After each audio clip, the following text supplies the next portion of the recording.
Break کے بعد ایک دفعہ پھر خوش آمدید کہتے ہیں ناظرین آپ کو اس پروگرام میں۔ مجیب الرحمان شامی صاحب ہمارے ساتھ ٹیلی فون لائن پہ موجود ہیں۔ شامی صاحب سر یہ فرمائیے گا کہ یہ ابھی بات ہو رہی تھی خیبر پختونخوا کے حوالے سے بھی، اور جو ریزنٹمنٹ پائی جاتی ہے اب ہزارہ کے لوگوں میں، یہ نواز شریف صاحب نے جو بنیادی سوال ہے کہ پہلے ایگری کیوں کر لیا؟ اب وہ جب یہ بات کرتے ہیں کہ جی میں تو چاہتا ہی نہیں تھا کہ 18ویں ترمیم کے ساتھ اسے کلب کیا جائے، اور پھر اب اس وقت انہوں نے ایگری کر لیا خیبر پختونخوا پر، آج وہ ایک دوسری بات کہہ رہے ہیں اور اب تو یہ بھی کہتے ہیں کہ ہزارہ صوبہ بن جائے، تو یہ کس قسم کی سیاست کرتے ہیں نواز شریف صاحب؟ دیکھیے، نواز شریف صاحب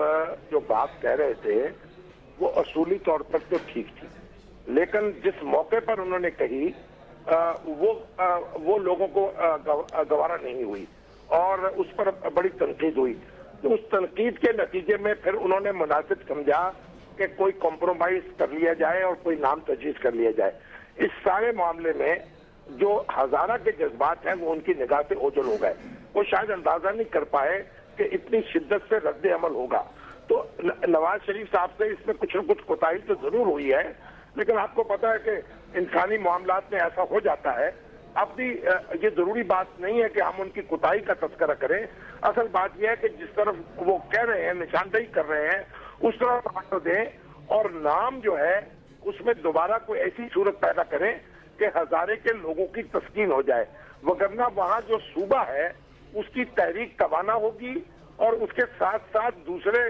صوبوں میں بھی یہ بات شروع ہوگی کہ اور مزید صوبے بنائے جائیں۔ تو یہ ایک وسیع تناظر میں اس کو دیکھنا چاہیے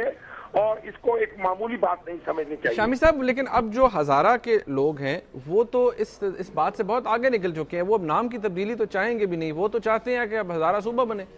نہیں، ٹھیک ہے، ان کی خواہش اپنی جگہ ہے، لیکن صوبہ بننے کا معاملہ ایسا تو نہیں ہے نا کہ آج آپ نے مطالبہ کیا کل صوبہ بن گیا۔ اس کے لیے بڑی صوبائی اسمبلی کا ایک رول ہے، پھر اس میں قومی اسمبلی کا رول ہے، سینٹ کا رول ہے، اس کے لیے کنسنسس پیدا کرنا پڑے گا۔ تو یہ ساری چیزیں جو ہیں عبور کی جا سکتی ہیں، ساری رکاوٹیں، ان پر توجہ دینی چاہیے اور مختلف سیاسی جماعتوں کو لڑنے کی بجائے سلجھانا چاہیے معاملات کو، کیونکہ اگر بیٹھیں گے باہم تو پھر معاملہ آگے بڑھے گا۔ صوبہ جو تشکیل دینا ہے یہ کسی ایک کے بس کی بات نہیں ہے، کسی ایک آدمی کے بس کی بات ہو۔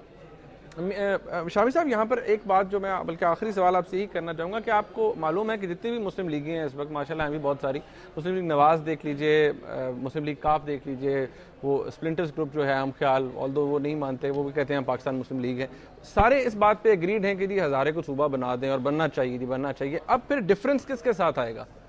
دیکھیے، بات اصل میں یہ ہے کہ جو پرویز مشرف صاحب نے اس ملک کی بہت بڑی بے خدمتی کی ہے وہ یہ ہے کہ مسلم لیگ کو توڑا ہے۔ مسلم لیگ پاکستان کی سب سے بڑی جماعت تھی اور آج بھی اگر یہ ساری مسلم لیگیں ایک ہو جائیں تو یہ بہت بڑی جماعت بن جاتی ہے۔ پرویز مشرف صاحب نے جو نقب لگائی ہے مسلم لیگ میں، اس کے نتیجے میں ملک کی سیاست کو بھی بڑا نقصان ہوا ہے، اور یہ مسلم لیگ کا نقصان صرف ایک جماعت کا نقصان نہیں ہے یا نواز شریف صاحب کا نقصان نہیں ہے، یہ ان سب کا نقصان ہے جو اس قومی سیاست میں ٹھہراؤ چاہتے ہیں اور ایک نظریات کی بالادستی چاہتے ہیں۔ تو یہ مسلم لیگوں کو اب غور کرنا چاہیے بدلے ہوئے حالات میں کہ وہ پرانی سیاست جو ہے اب اس کی بجائے ایک نئی سیاست کریں اور حالات کا ادراک کریں اور اب معاملات کو ایک نئے طریقے سے طے کرنے کی کوشش کریں۔ شامی صاحب آپ کا بہت بہت شکریہ ہم سے بات کرنے کا۔ ناظرین، شامی صاحب کو آپ سن رہے تھے، ان کا تجزیہ، ان کے خیالات اس حوالے سے کہ ہزارہ کی عوام کے جذبات کی عکاسی کس حد تک ممکن ہے، کیا اب ہزارہ صوبہ بن سکے گا، اس حوالے سے ہم بات کرتے ہیں جناب گوہر ایوب صاحب سے۔ السلام علیکم گوہر ایوب صاحب۔ وعلیکم السلام۔ بہت شکریہ جناب ہمیں وقت دینے کا۔ گوہر ایوب صاحب یہ فرمائیے کہ 18ویں ترمیم تو آج سینٹ میں بھی منظور ہو گئی، تو کیا اب آپ کو 19ویں ترمیم کا انتظار کرنا پڑے گا ہزارے کو صوبہ بنانے کے لیے؟ جو 8ویں ترمیم میں خیبر پختونخوا کی کوئی بھی ہزارے میں اس کو قبول نہ کرتا ہے نہ کرے گا۔ یہ نواز شریف نے ہمیں بیچا ہے، اے این پی کے سامنے گھٹنے ٹیکے ہیں صرف اپنی تیسری ٹرم لینے کے لیے ایز پرائم منسٹر، اور کل سری کوٹ گئے ہیں ہیلی کاپٹر میں۔ آپ کو حیرت ہوگی کہ ان کی پروٹوکول کی گاڑیاں اور ان کی پرسنل گاڑیاں خالی جو جا رہی تھی سری کوٹ، ان کو راستے میں روکا گیا اور آگے سری کوٹ تک نہیں جا سکی، واپس آنا پڑا۔